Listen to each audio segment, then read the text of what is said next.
in the heart of forgotten woods. Where am I? Hello?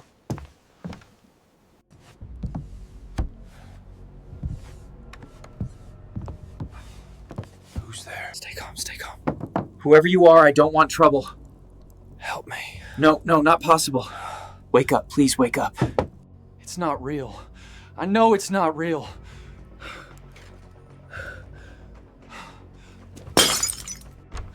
It's not real. I know it's not real.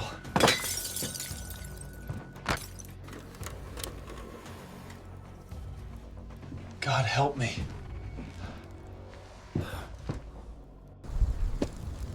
If I stay, I'll die.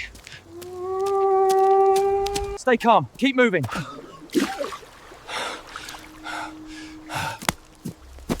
Great. Just what I need. Please, over here. You're safe now. Get in. I don't even know how to thank you. My name's Adam. I'm Amina. You look lost.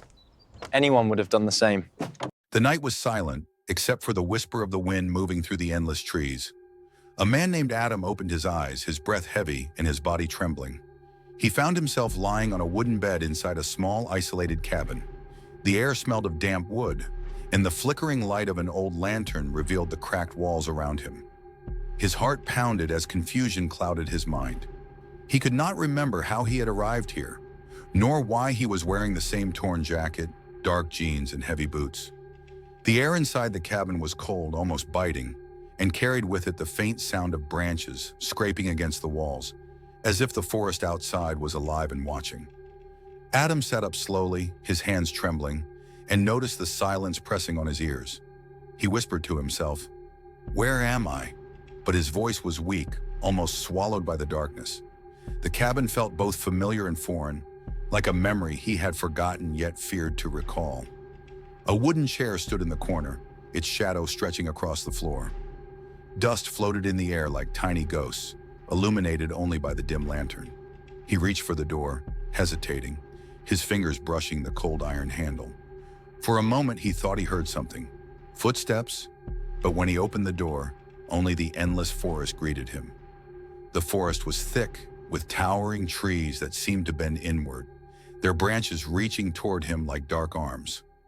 A fog clung low to the ground, wrapping itself around the roots and stones, making the path ahead look uncertain and treacherous.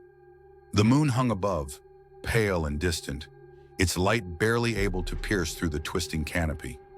Each breath Adam took was heavy, the cold night air filling his lungs, and each step echoed on the soft, damp earth. The forest seemed alive, whispering secrets he could not understand, as if warning him to turn back. But something inside pulled him forward. The silence was broken by the sound of distant cracking wood, followed by an eerie echo that traveled between the trees. His instincts told him he was not alone. He tightened his fists, his mind racing between fear and determination. Every shadow looked like it was moving, every shape like a hidden figure watching him. His boots sank into the soil, leaving behind faint prints that the mist immediately tried to swallow. The forest did not want him there. He could feel it.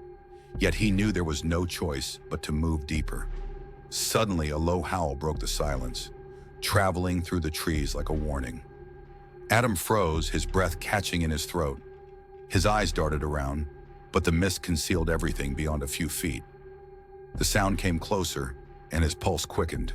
He took one step back, but the cabin was no longer behind him. It had vanished, swallowed by the darkness of the forest. Panic rose within him, but he forced himself to stay calm. He clenched his jaw, whispering, "It's just a dream. It has to be." Yet every detail, the chill in his bones, the crunch of leaves underfoot, the echo of his own breath, felt more real than anything he had ever known. He walked deeper into the woods, each step heavier than the last, until he stumbled upon a strange sight. An old wooden cross planted in the ground. The soil around it was disturbed, as if something had been buried or clawed out. He crouched down, his trembling fingers brushing the earth. The wood was cracked, ancient, yet it seemed recently placed. A faint symbol was carved into its surface, one he did not recognize. His chest tightened as a cold wind swept through, carrying with it the faint sound of whispering voices. He turned sharply, but no one was there. Only shadows, stretching longer, as if the trees themselves leaned closer. Adam's heart pounded louder. He knew this was only the beginning.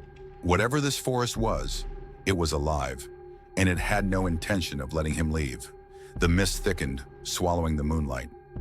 His body shook with fear, but he kept walking, deeper into the unknown, his mind echoing one truth.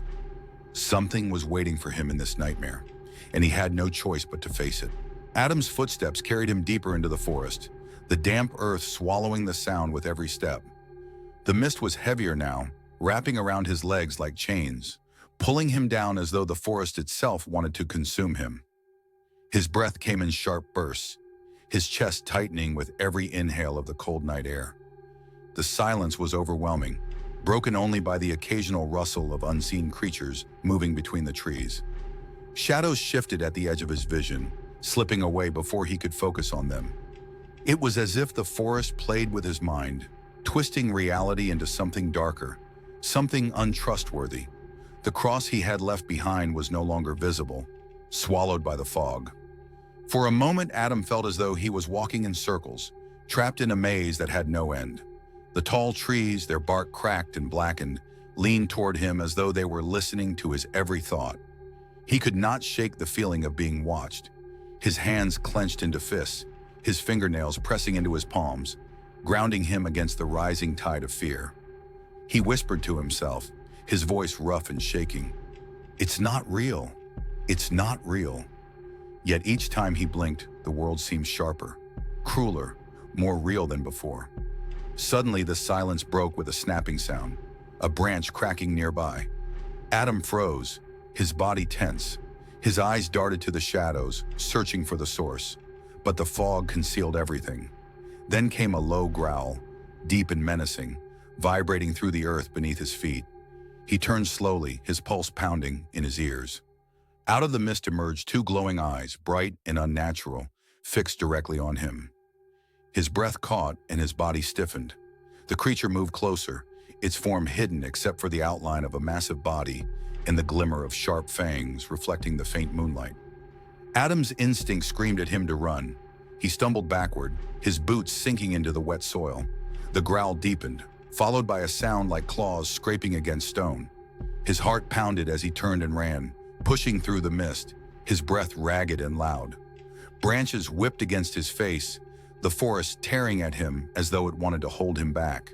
Behind him, the sound of heavy footsteps shook the ground, each one closer, louder. The forest echoed with the creature's pursuit, a nightmare made flesh.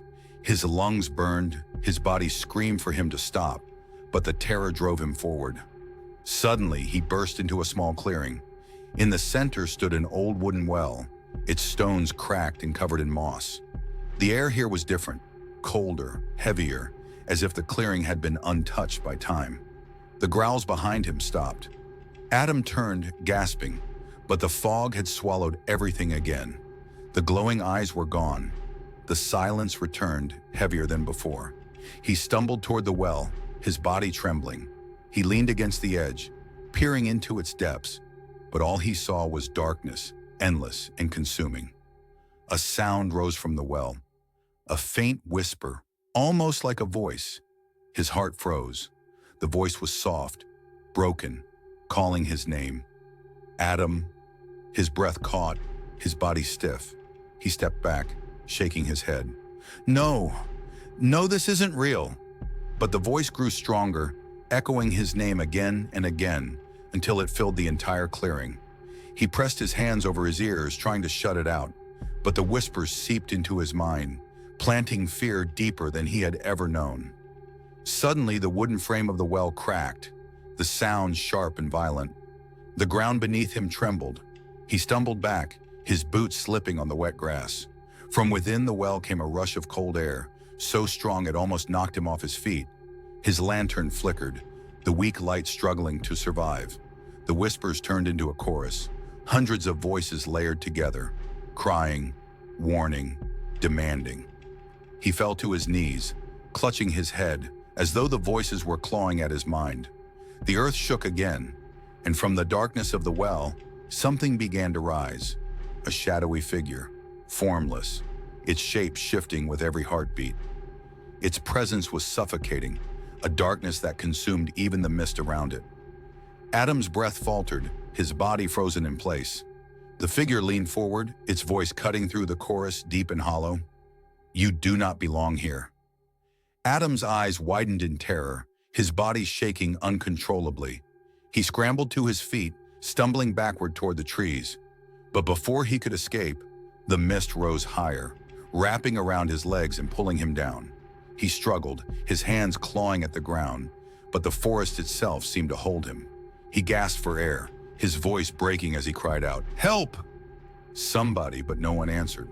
Only the forest, the shadows, and the endless darkness of the nightmare. The forest swallowed Adam once more, its mist dragging him back into its endless labyrinth of shadows. His chest heaved with ragged breaths, every inhale tasting of damp soil and decay. His legs trembled beneath him as he pushed forward, stumbling through the uneven ground. The memory of the well and the formless shadow gnawed at his thoughts, replaying in his mind with suffocating clarity.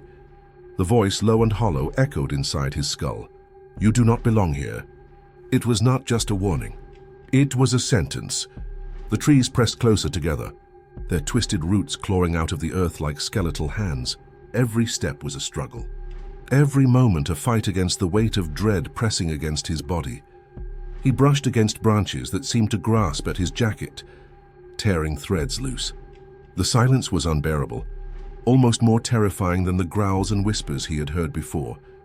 He longed for sound, any sound, to prove that he was not alone. But the silence of the forest was not empty. It was heavy, watching, breathing. Adam stopped to steady himself, leaning against the bark of a massive tree. The surface was cold and damp, and as his palm pressed into it, he realized the bark pulsed faintly, as though the tree itself had a heartbeat. He yanked his hand back, shivering violently, his breath clouding the air before him. He wanted to scream, but fear tightened his throat. His mind spun, grasping at reason.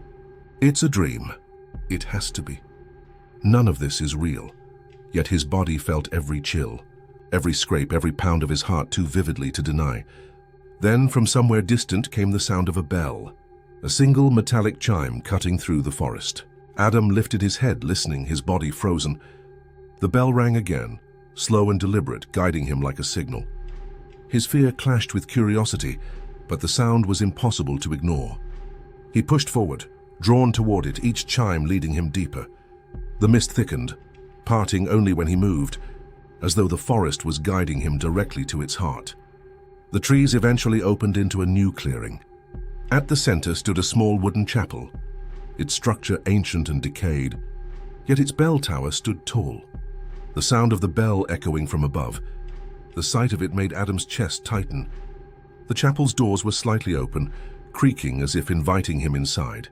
Shadows crawled across its walls, dancing in shapes he could not name. He hesitated, his hand hovering in the air. His instincts screamed at him not to enter, but the silence behind him felt worse, filled with the possibility of unseen eyes and claws waiting to strike. The chapel seemed like the only refuge, the only place to hide. With a trembling push, Adam entered. The air inside was colder, thick with dust. Wooden pews stretched toward the altar, but most were broken, their remains littering the floor. Cobwebs draped from the ceiling beams, and the faint glow of candles flickered in impossible places. No one had lit them, yet their flames burned steadily. His boots echoed against the floorboards, every step sending vibrations through the hollow space. At the far end of the chapel, the altar stood tall, its surface covered in strange carvings. Symbols that looked ancient, their meaning beyond his comprehension. His eyes traced one symbol, a spiral that seemed to move, shifting even as he stared. He blinked rapidly, shaking his head, but the symbol pulsed faintly, glowing with an unnatural light. The bell rang again, this time inside his skull, forcing him to drop to his knees, clutching his head. His breath came in gasps, the sound of the bell growing louder, closer, unbearable, and then it stopped. Silence consumed everything again. Adam opened his eyes, sweat dripping down his forehead, his body shaking violently. He looked toward the altar. There, standing just behind it, was a figure cloaked in black. Its face was hidden, its body motionless, yet Adam could feel its gaze pierce directly through him. His throat dried, words caught in his chest. Finally, with a trembling voice, he whispered, Who are you?" The figure raised a hand, slow and deliberate, and pointed toward the cracked wooden doors behind Adam. He turned instinctively, his heart pounding. Through the open doors, he could see the mist swirling violently, twisting into shapes, forming the outlines of creatures crawling closer. He snapped his head back toward the altar, only to find the cloaked figure gone. The space behind the altar was empty, as if it had never been there. The bell rang one final time, loud and piercing, rattling the very walls of the chapel. The doors slammed shut, trapping Adam inside. He stumbled backward, his chest heaving, his mind spinning in terror. The candles flickered wildly, their flames bending toward him as though reaching out. The chapel groaned, the walls closing in, the floorboards trembling under his boots.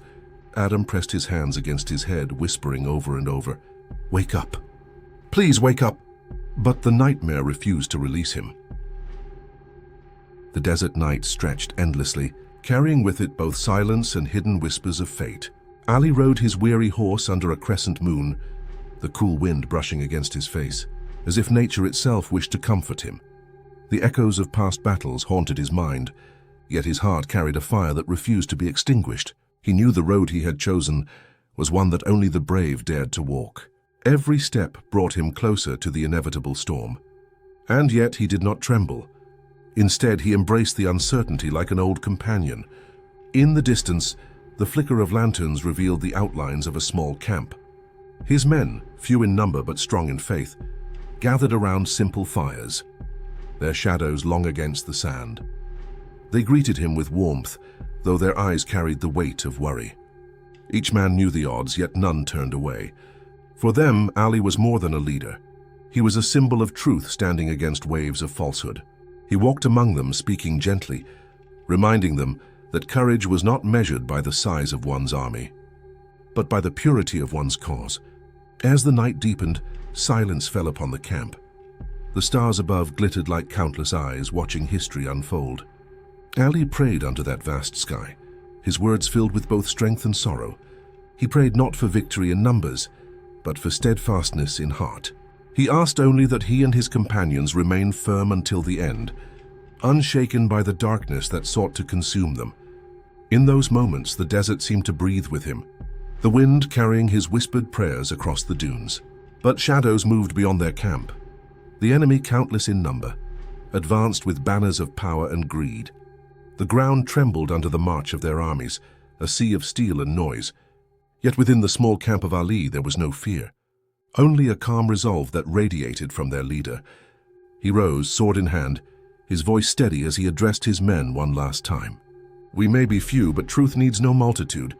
Our stand here will echo beyond the sands, beyond time itself." The clash came with the breaking dawn. The horizon burned with both sunlight and fire, as two forces collided in a storm of dust and cries. Ali's companions fought valiantly, their spirits unshaken, though outnumbered at every turn. One by one they fell, not in despair but in dignity, leaving behind a legacy carved in sacrifice. Ali himself shone brightest amidst the chaos, his sword moving like a river of light against the tide of darkness. Each strike carried not only strength, but the weight of justice itself. As the sun reached its peak, the battle grew heavy, the odds insurmountable. Yet Ali stood firm, his face illuminated by both exhaustion and unwavering faith. His body bore wounds, but his heart remained unbroken. Surrounded by enemies, he lifted his gaze to the sky, whispering words of surrender not to men, but to the divine.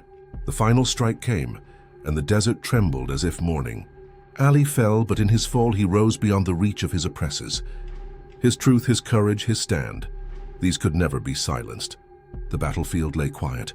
The victors, though standing, were empty, their triumph hollow, for they had slain a man, but they could not touch the meaning of his stand. The desert wind carried his name, carried his story, promising it would never fade. Those who witnessed it, friend and foe alike, knew that something eternal had been written in blood and light that day. It was no longer merely a battle, it was a testament, a story for generations to come. And so, under the endless sky, Ali's sacrifice became eternal. The desert remembered. The stars bore witness. And humanity, in its search for truth, would forever find his story waiting, whispering to the hearts of the brave that even in the face of overwhelming darkness, one man's stand could light the path for all.